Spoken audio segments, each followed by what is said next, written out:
갑자기 추워진 날씨가 겨울 준비를 재촉하는 시기가 되었네요. 석고기나 덴드로비움의 겨울나기를 위한 준비는 어떤 것이 있으며, 지금까지 잘 키워왔던 석고기나 덴드로비움의 관리를 어떻게 하면 내년 봄에 풍성한 꽃을 볼 수 있는지를 알아보고요. 가을에 생긴 신화는 어떻게 해야 하는지 중점적으로 알아보겠습니다. 11월 석고과 덴드로비움 관리법에 대한 동영상이 좀 늦어졌습니다. 이 점 양해 부탁드립니다.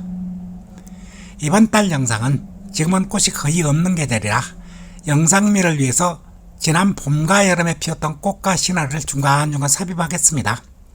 혹시 석고과 풍란을 키워보시고 싶으신 분이 계시면 제가 운영하는 낫나는몰이라는 판매점을 이용해 주실 것을 부탁드립니다. 제가 운영하는 인터넷 쇼핑몰 낫나는몰 바로가기는 설명란과 고정 댓글란에도 남겨두겠습니다. 낫나는몰에서는요, 지금 회원가입 3만원 무료 쿠폰을 12월 말일까지 지급하고 있으니까요, 많은 이용 부탁드립니다. 본론으로 돌아와서 지난 여름과 가을 동안 잘 키웠던 석고는 이제 대부분 크는 것을 마무리하고 낙엽이 지는 경우가 많이 있습니다. 떨어지는 낙엽의 처리와 가을에 올라오는 신화는 어떻게 하는 것이 좋은지, 그리고 노지집의 석고는 언제 실내로 들어와야 되며 가장 기본이 되는 11월의 물주기야 온도, 햇볕 관리 등은 어떤 식으로 하는 것이 좋은지 11월의 석고 키우기에서 꼭 필요한 사항만 간단하게 정리해 보겠습니다. 낙엽과 잎 없는 대공의 정리는 언제 하는 것이 좋은가?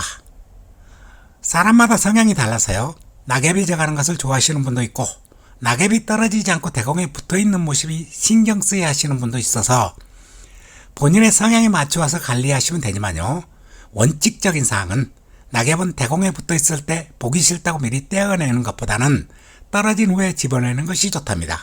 다만 떨어진 후에 방치하면 곰팡이균이 번식하기 좋기에 떨어지면 바로바로 집어내는 것이 좋답니다. 낙엽이 되는 이유는 잎을 유지하기 위해 사용하는 영양분이 강합성 작용 등을 해서 만들어낸 영양소보다 많아져서 식물에게는 마이너스 성장의 요인이 되기에 잎에 남아있는 영양분을 남김없이 대공해 주고 스스로 잎을 잘라내는 것이랍니다. 그리고 이 남겨진 영양분은 대공에 남아있고 이렇게 잎이 떨어진 대공에서 다음에 꽃이 피는 것이 석고의 특성이기에 잎이 없는 대공이 뻘쭘하게 보기 싫다고 해서 잘라버리게 되면 다음에 꽃을 못 보거나 몇 송이 되지 않은 꽃만 구경하는 경우가 종종 발생할 경우가 많답니다. 그러니까요, 잎 떨어진 대공도 자르지 말고 남겨두라고 하는 것이랍니다. 두 번째, 11월 석고 덴드로비움 키우기 중 물관리와 습도 관리는 어떻게 할 것인가?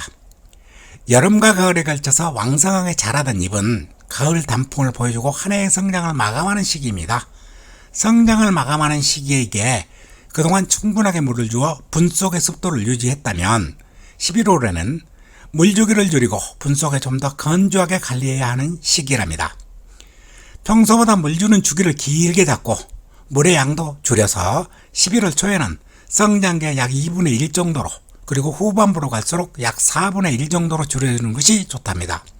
즉 물의 양도 한꺼번에 많이 주지 않고 횟수도 조절하여 분속이 가습하지 않게 관리하면 되는데, 대신 가을 신화가 나오고 있거나 최저 온도를 높여서 관리하고 있는 경우는 성장기에 준해서 관리하되 물은 조금만 줄이고 성장기보다는 세심한 주의와 보살핌이 필요하답니다.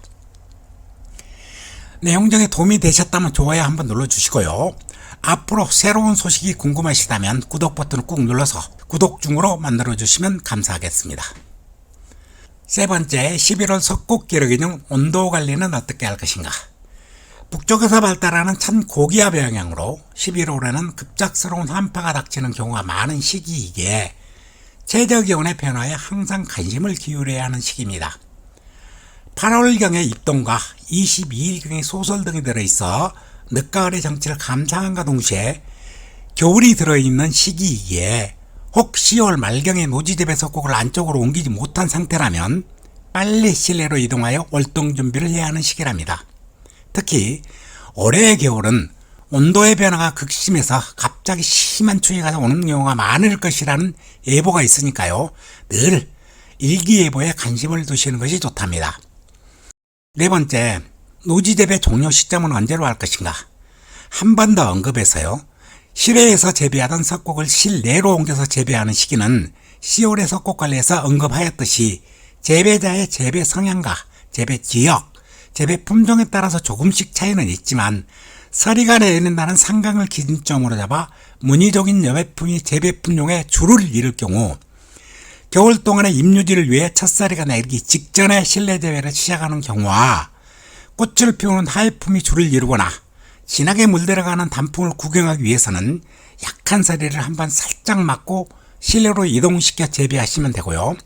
저처럼 여배와 하회를 두루 재배하고 있는 경우는 상강을 넘기지 않고 드리는 경우가 안전하다고 생각됩니다.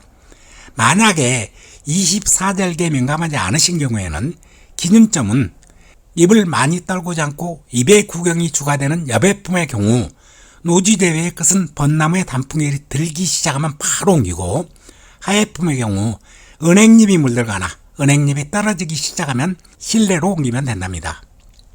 마지막 5번째로 11월에 석곡 키우기 중 햇빛 관리는 어떻게 할 것인가.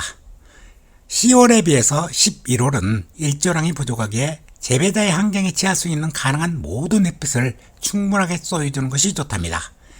다만 석곡의 구로가 안성 단계이기에 다른 계절에 비해서 빛의 중요도는 다음 순위로 밀려 대부분의 자료에서 빛을 언급하지 않지만 11월에도 줄 수 있는 모든 빛을 주는 것이 좋답니다.